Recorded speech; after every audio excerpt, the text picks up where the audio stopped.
이사야서 55장 6절에서 13절까지의 말씀입니다. 이사야서 55장 6절에서 13절까지의 말씀을 받들어 봉독할 때에 하나님의 귀한 음성을 들을 수 있기를 간절히 원합니다. 너희는 여호와를 만날 만할 때에 찾아라. 가까이 계실 때에 그를 부르라. 악인은 그 길을, 불의한 자는 그 생각을 버리고 여호와께로 돌아오라. 그리하면 그가 긍휼히 여기시리라. 우리 하나님께로 돌아오라. 그가 너그럽게 용서하시리라. 이는 내 생각이 너희 생각과 다르며 내 길은 너희 길과 다름이니라.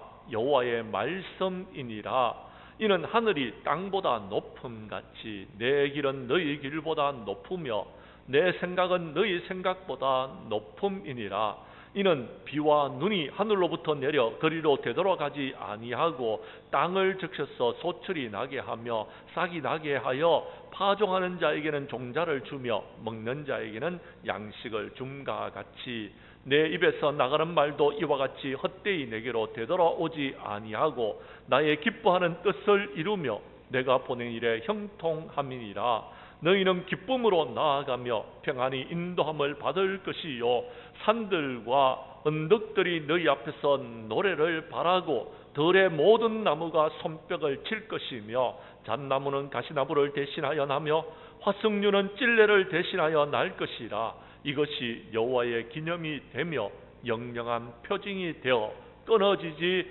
아니하리라. 아멘. 이사야서 55장 6절에서 13절까지의 말씀을 중심으로 이사야의 종교개혁이라는 제목으로 이 시간 말씀 전가할 때에 전하는 자나 받는 자가 함께 은혜 나누는 귀한 시간 될 수 있기를 간절히 원합니다. 말틴 루터가 1517년 10월 31일 가톨릭 교회의 면죄부 판매에 반대하여서 99개 조항의 토론 주제를 비텐베르크 성당문에다가 붙인 것이 종교개혁의 도화선이 되어졌습니다. 토론 주제는 오늘날의 대자보 같은 성격의 선동을 목표로 하는 것이 아니었습니다. 그저 토론회를 하기 위해서 이런 주제로 토론을 합시다 하는 내용을 붙인 것입니다. 하지만 이전부터 교회가 성경적으로 멀어져 있다는 각성이 여기저기서부터 나와왔고, 말틴 루터의 논제는 수많은 사람들에게 여러분 이제 더 이상 교회가 잘못을 반복해서는 안 된다는 것을 불러일으키기에 충분했던 것입니다. 그렇게 시작되었던 종교개혁이 508년 전에 일어났던 것입니다. 종교개혁자들의 유일한 기준은 성경이었습니다. 성경 말씀은 하나님의 말씀이었습니다. 이것이 원리가 되어야 되고 기준이 되어야 된다는 것이 종교개혁이었습니다. 성경이 아닌 사람들의 해석, 사람들의 생각은요, 여러분 이 세상 가운데서 여러분 하나님의 말씀을 왜곡한다라는 것이었습니다. 종교개혁자들이 교회와 회의를 통하여서 결정한 것이라 할지라도 성경의 권위를 넘어설 수는 없는 것이었습니다. 성경의 권위와 같은 정도의 권위를 가질 수 있는 것은 아니었다라는 것입니다.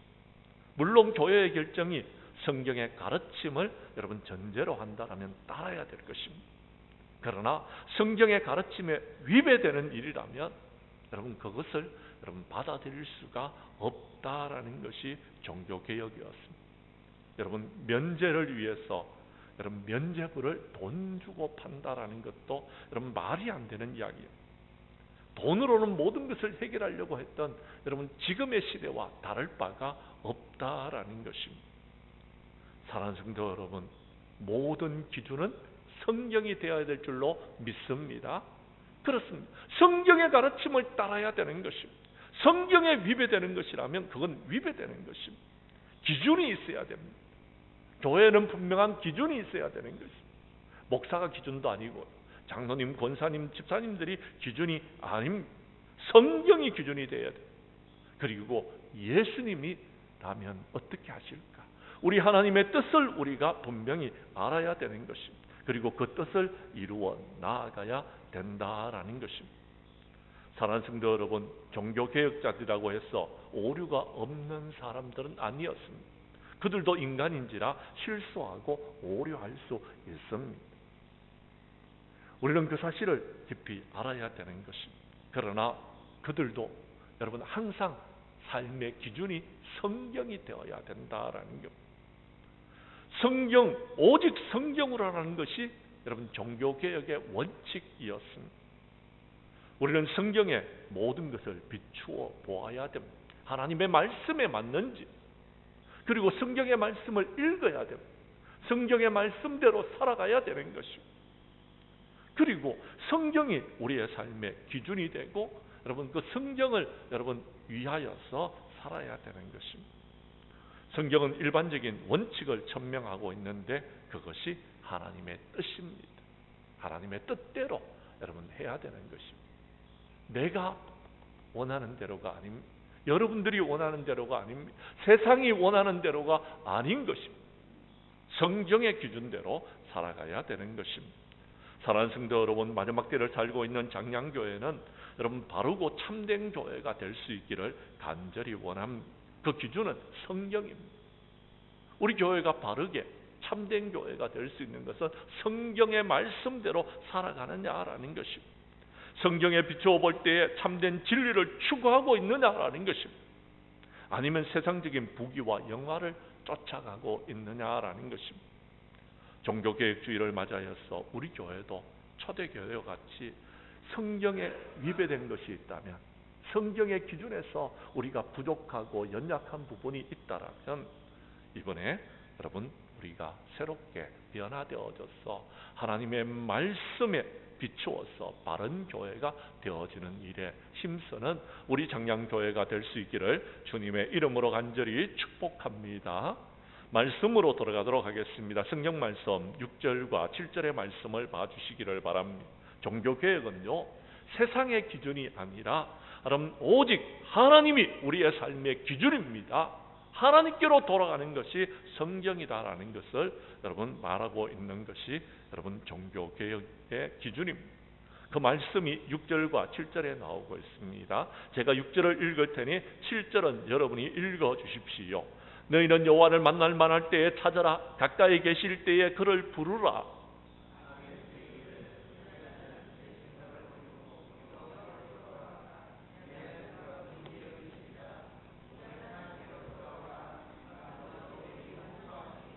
아멘. 이사야 선지자는 이스라엘 백성들이 하나님을 떠났기 때문에 바벨론의 포로로 끌려가게 되었다는 것을 천명하고 있습니다. 이스라엘 백성들이 여러분 하나님을 따르지 아니하고 우상을 숭배하고 자신의 생각과 뜻을 가지고서 자신의 마음대로 살았기 때문에 하나님께서 그들을 벌하셨어. 너희들이 바벨론 포로로 끌려가게 되어졌다. 너희들이 다시 구원함을 받고 너희들이 다시 모든 것을 회복하고 너희들이 다시 부흥을 향해서 나아가기 위해서는 하나님을 찾으라는 것입니다. 하나님을 부르라는 것입니다. 하나님께로 나아오라는 것입니다. 그리하면 하나님께서 우리를 널리 용서해 주겠다라는 것입니다. 사랑하는 성도 여러분, 종교개혁은 돌아가는 것입니다. 다시 돌이키는 것입니다. 회개하는 것입니다. 하나님께로 돌아가는 것입니다. 신명기서 30장에서 하나님께서는 너희 여호와의 말씀을 청종하고 율법에 기록된 대로 그 명령과 규례를 지켜 행하면은 하나님께로 돌아오면 내가 너희에게 다시 복을 내려주시겠다고, 다시 하나님의 축복을 허락해 주시겠다고 약속하고 계십니다. 그런데 이스라엘 백성들이 끝내 돌아오지를 못했던 것입니다. 그래서 우리에게 복음이 전해졌던 것입니다. 우리가 잘 아는 사무엘 선지자는요 그랬습니다. 너희가 전심으로 여호와께 돌아오라라고 말합니다. 이방신들과 아스다롯을 버리고 세상에 있는 기준에 따라서 살아가지 말고 세상 사람들이 사는 대로 살지 말고 하나님께서 원하시는 대로의 삶을 살아야 된다. 하나님께로 돌아와야 된다라고 여러분 외치고 있었습니다. 그들이 블레셋의 어려움과 고통을 당할 때에 하나님께로부터 향한 너희들의 마음이 떠났기 때문에 그렇다. 너희 마음을 돌이키라라고 말씀하고 있습니다. 너희 마음을 하나님께로 향하라라고 말하고 있다라는 것입니다. 사랑하는 성도 여러분, 예수님께서 이 땅에 오신 것은 저와 여러분들이 하나님께로 돌아오라고 예수님께서 이 땅에 오셨는 것입니다.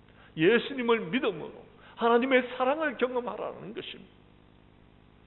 사랑하는 성도 여러분, 돌아오십시오. 세상 연락을 취하지 마십시오. 세상에 살고 있지만 우리는 구별된 하나님의 백성으로서의 삶을 살아야 되는 것입니다.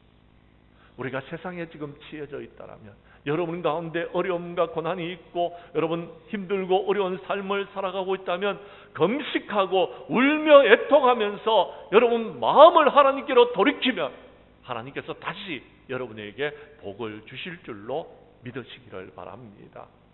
이 땅에 하나님께서 귀한 일꾼들을 세우신 것도 그 일을 하라고 보내신 것입니다. 목사는요, 여러분 장로님, 권사님들은요, 여러분 우리의 삶의 기준이 하나님이 돼야 돼요. 어떻게 하면 하나님을 기쁘시게 할 수 있을까? 어떻게 하면 하나님께 영광 돌릴 수 있을까? 어떻게 하면 살아가는 성도들로 하여금 하나님만을 쫓아가고 하나님의 말씀을 따를 수 있도록 할 것인가에 초점을 맞추어야 돼요. 그것이 우리를 부르시고 우리에게 귀한 직분을 주신 하나님의 뜻입니다. 우리 장량교회 성도님들은 어두운 가운데서 헤매이는 문종원들을 하나님의 전으로 인도하고 빛으로 인도하고 사탄의 권세 아래 있는 하나님의 사람들을 구원하여 마침내는 하나님의 자녀, 하나님의 백성으로서 삶을 살아갈 수 있도록 하나님 일에 쓰임받는 저와 여러분들이 될 수 있기를 바랍니다. 우리 교회 성도님들은 이번 종교개혁 일에 여러분 오직 우리가 하나님께로 돌아가서 하나님만을 위해서 살겠노라고 다짐하는 저와 여러분들이 될 수 있기를 주님의 이름으로 간절히 축복합니다. 두 번째, 오늘 성경 말씀 8절과 9절의 말씀을 봐주시기를 바랍니다. 종교개혁은요, 내 생각을 버리는 것입니다. 우리의 생각과 우리의 뜻을 버리는 것입니다. 인간의 욕심을 버리는 겁니다. 하나님 뜻대로 하나님 생각을 가지고서 우리의 초점을 하나님께 맞추고 우리의 삶의 기준을 하나님께 맞추고 하나님의 나라를 향해서 살아가는 것입니다. 종교개혁의 기준은 하나님이고 성경의 말씀, 하나님의 말씀인 것입니다. 자꾸 여러분 우리의 기준을 내세우면 안 됩니다. 인생을 살다 보니까요, 저도 한 60 정도쯤 인생을 살다 보니까 저 나름대로의 기준이 생겼습니다. 근데 이 기준이 여러분 그렇습니다. 하나님의 말씀에 비추어서 말씀대로 살아가면 문제가 안 되는데요, 가끔은요 내가 인생의 기준을 세우고 고집을 피울 때가 있습니다. 그때 하나님께서 깨닫게 해주시는 것입니다. 그것이 아니야. 내 뜻은 그것이 아니야. 하나님의 말씀은 그것이 아니라고 성경의 말씀을 읽을 때 깨닫게 되어지는 것입니다. 예를 들자면 이렇습니다. 창세기 22장에 보면은요, 하나님께서 아브라함을 부르십니다. 내가 너에게 100세에 낳는 아들을 너에게 주지 않았느냐? 그 아들을 내게 바치라라고 말하고 있습니다. 번제로 드리라라고 이야기합니다. 그런데 성경은 분명히 거기에 답이 있습니다. 왜 하나님께서 그렇게 하셨느냐고요? 아브라함의 믿음을 시험하시기 위하였어. 시험하시기, 테스트하기 위해서 그렇게 했다라고 성경은 말하고 있습니다. 그것은 시험이었어요. 우리는 말합니다. 아니 어떻게 하나님께서 100세의 아들을 주셔놨고 그 아들을 번제로 바치라고 말할 수 있냐고요. 인간적인 기준에서는 이해가 되지 않습니다. 그러나 믿음으로 보면 이해가 되어집니다. 그것은 시험이었습니다. 아브라함은 순종합니다. 그 말씀에 순종합니다. 말씀에 순종했더니 하나님께서요 그에게 이렇게 말씀하시죠. 이제야 내가 나를 믿고 순종한다는 것을 내가 알았으니 너에게 내가 복을 주겠다라고 합격의 기준을 말합니다. 시험에 합격해야 되는 것입니다. 시험에 순종해야 되는 것. 믿음의 눈으로 보지 않으면요 이해가 되지 않습니다. 용납이 되지 않는 것입니다. 그런데요 믿음의 눈으로 보면은요 순종했느냐 하지 않느냐를 우리가 알 수 있는 것입니다. 그렇습니다. 내 생각대로 판단하지 마십시오. 하나님의 뜻대로 판단해야 된다라는 것입니다. 수요일마다 우리는 여호수아의 말씀을 가지고서 은혜를 받고 있습니다. 우리가 알고 있는 여리고성은 난공불락의 성읍이었습니다. 우리 인간적으로는요, 그 성읍을요 점령할 수가 없는 것입니다. 근데 하나님께서 이스라엘 백성들에게 그 성을 돌아라라고 이야기합니다. 그 성을 돌아라라고 이야기합니다. 하루에 한 바퀴씩, 마지막 날은 7바퀴를 돌아라라고 이야기합니다. 여러분, 성을 돈다고 성이 무너집니까? 그건요, 우리 인간의 생각으로는요 이해가 안 되는 부분. 그런데요, 하나님께서 하라 하셨으면요 하나님의 말씀대로 순종하는 것입니다. 순종하면은 성읍이 무너지는 것입니다. 순종했을 때에 여리고 성은 무너졌습니다. 난공불락의 성읍이었습니다. 우리는요, 우리의 생각을 가지고서 말하지 말아야 됩니다. 하나님께서 하라 하시면은 순종해야 되는 거예요. 하나님의 말씀에서 아니오가 없습니다. 다만 예할 뿐인 것입니다. 순종해야 될 뿐인 것입니다. 우리는 자꾸 우리의 기준에 맞춰서 우리의 인생을 살다 보니까 우리의 나름대로의 생각과 기준을 가지고서 여러분 세상을 판단하는 경우가 있습니다. 너무 안타깝습니다. 성경의 말씀은요 다른 사람을 판단하라고 주시는 말씀이 아닙니다. 나 자신을 돌아보고 살펴보라는 겁니다. 하나님의 말씀대로 살아가고 있는지를 살펴보라는 것입니다. 엘리사 선지자 시대 때에 아람 군대의 군대 장관이었던 나아만이라는 사람이 문둥병에 들었습니다. 그 집에 여종 하나가 있었는데 이스라엘 사람이었는데 잡혀갔습니다. 내 주인이 엘리사 선지자에게 가면은 나음을 입을 수 있을 텐데 했습니다. 그래서 아람 군대의 군대 장관이 엘리사에게 나아갑니다. 그랬더니 엘리사가 사람을 보내다가 요단강 몸에 7번 몸을 씻거라. 그리하면 내 몸이 회복되어서 깨끗하게 될 것이다 하고 말씀하셨습니다. 그때에 여러분 아람의 군대 장관이었던 나아만이 뭐라고 하는지 한번 여러분 들어주시기를 바랍니다. 내 생각에는 그가 내게로 나왔었어. 그의 하나님의 여호와의 이름을 부르고 그의 손을 그 부위에 흔들어 나병을 고칠까 하였노라. 무슨 말인지 아시겠습니까?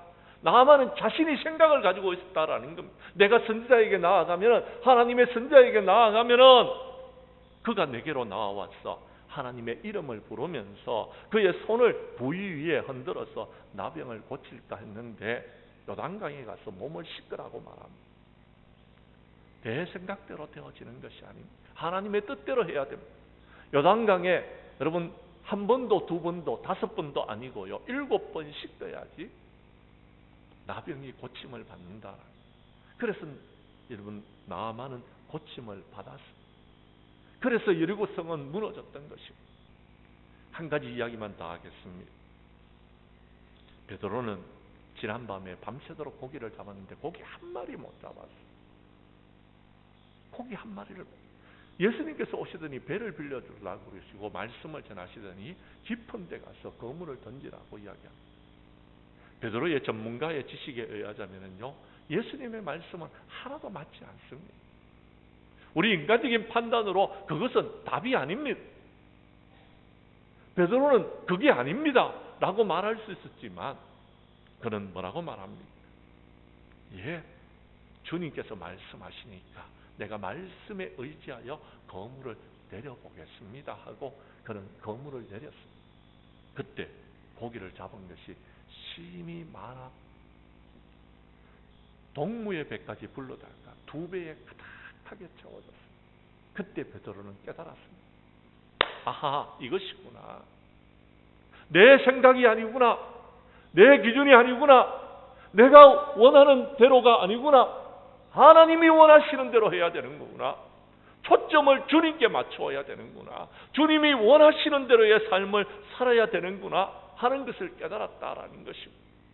성도 여러분, 우리가 한번 생각해 보십시다. 여러분의 삶의 기준은 어디에 있습니까? 정말 하나님의 말씀대로 살아가고 있습니까? 그렇다면 하나님께서 여러분을 축복해 주실 것입니다. 그런데요, 내 생각과 내 기준대로 살았다라면 오늘 이 시간 종교개혁주의를 맞이해서 우리가 회개해야 되는 것입니다. 예수님께서 말씀하십니다. 너희는 먼저 그의 나라와 그의 의를 구하라. 그리하면 이 모든 것을 너희에게 더하여 주시겠다고 말씀하셨습니다. 사도 바울은 말합니다. 우리 중에 누구든지 자기를 위하여 사는 자가 없고 자기를 위하여 죽는 자도 없도다. 우리가 살아도 주님을 위해서 살고 죽어도 주를 위해서 산다라면 우리 하나님께서 영광을 받으실 것이고 하나님께서는 우리에게 복에 복을 더하여 주실 것입니다. 우리 장량교회 성도님들은 종교개혁주의를 맞이하여서 자신의 유익을 구하지 말고 우리의 삶의 초점과 기준이 하나님께 있으며 하나님의 영광을 위해서 사는 종교개혁이 일어날 수 있기를 주님의 이름으로 간절히 축복합니다. 세 번째, 오늘 성경 말씀 11절과 12절의 말씀을 봐주시기를 바랍니다. 우리가 종교개혁이 일어나서 주님의 뜻대로 살아가면 하나님께서 우리에게 주시는 축복을 말씀하고 계시는데요. 제가 11절을 읽을 테니 12절은 여러분이 읽어주십시오. 내 입에서 나가는 말도 이와 같이 헛되이 내게로 되돌아오지 아니하고 나의 기뻐하는 뜻을 이루며 내가 보낸 일에 형통함이니라.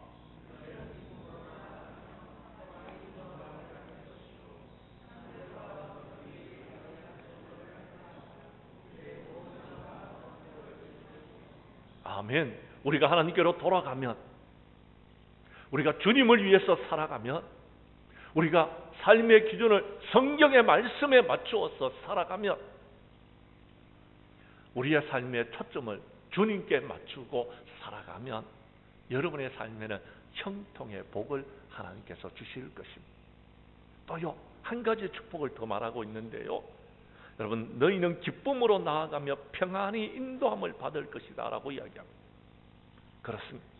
종교개혁이 일어나서 주님의 뜻대로 살아가는 사람에게 주어지는 축복은 형통과 평안입니다.